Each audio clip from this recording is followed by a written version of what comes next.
think there are a couple of trends which have led to its emergence, and first of all, we see the art industry globally moving online in a big way. And obviously, the internet is changing every kind of industry, but it's also starting to change the art industry.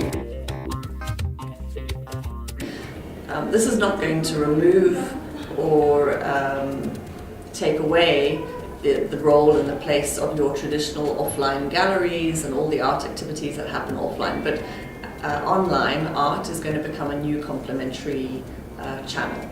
So that's one big trend that we're seeing. And then secondly, there's increased interest, especially in the last 18 months, in African contemporary art. I think for a long time African artists, especially contemporary artists, have been underrepresented on the global stage, and I really feel that there's a role for the internet to change that. And that's what Guns N' Rain is all about. How do we raise the profile of artists from Africa, from South Africa?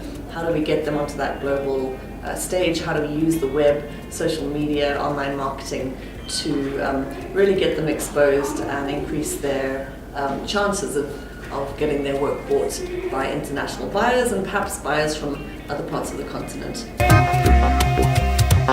It all happens online, and that's the power of the internet, right? You can actually go online, you can find a product or a service that you pay for it immediately, and you can have it delivered as soon as possible. So with Guns N' Rain, you go online, you can use your credit card, it connects with PayPal, it's safe, it's secure, and you can have your art delivered within a short period of time, depending on where you live. If you live in South Africa, obviously it's a much quicker process. If you're buying from the US, the UK, Australia, then we can pretty much say your artwork will most likely be with you in about 5 days, maximum 2 weeks.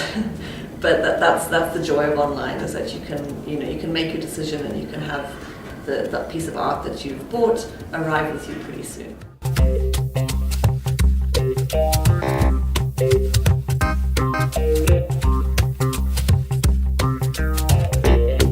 So I think, as you say, a lot of artists and a lot of galleries do have their own websites. I think the challenge they face is scale. How do they really get that exposed? How do they get lots of visitors to their sites? And to be honest, a lot of them don't have time to spend the time on really doing all that kind of online marketing. And I think that's where my expertise comes in, and that's where the power of Guns N' Rain comes in, because that's going to be one of the main focuses, is just really that online awareness building. It's a great platform for me because I've never sold online.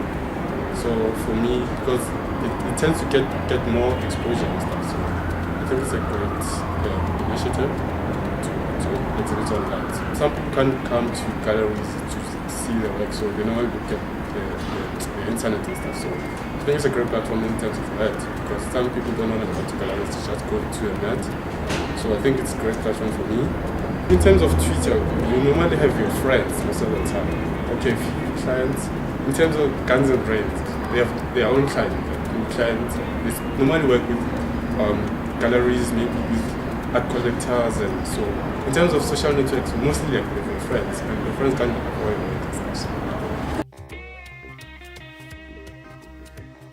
The important thing is that artists get a fair price, and they don't get exploited in any way. So they name their price, and then Guns N' Rain places a commission on top of that price for the piece to go on the website. Now, different kinds of galleries, whether online or offline, have a similar kind of commission model.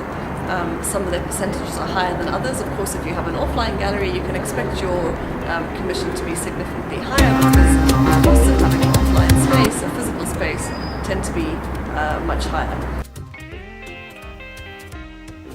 Guns N' Rain is a curated site, so that means that not anyone and everyone can be represented on the site, but what I'm doing is working with a number of players in the local industry, a number of advisors, a number of local arts collectives, to find out really who are the young emerging artists who are doing particularly well in their careers, who are the young shooting stars, who's doing well in the competitions, who are the people who are getting residencies, and all these kind of things. That leads to a sort of selection process where we select the artists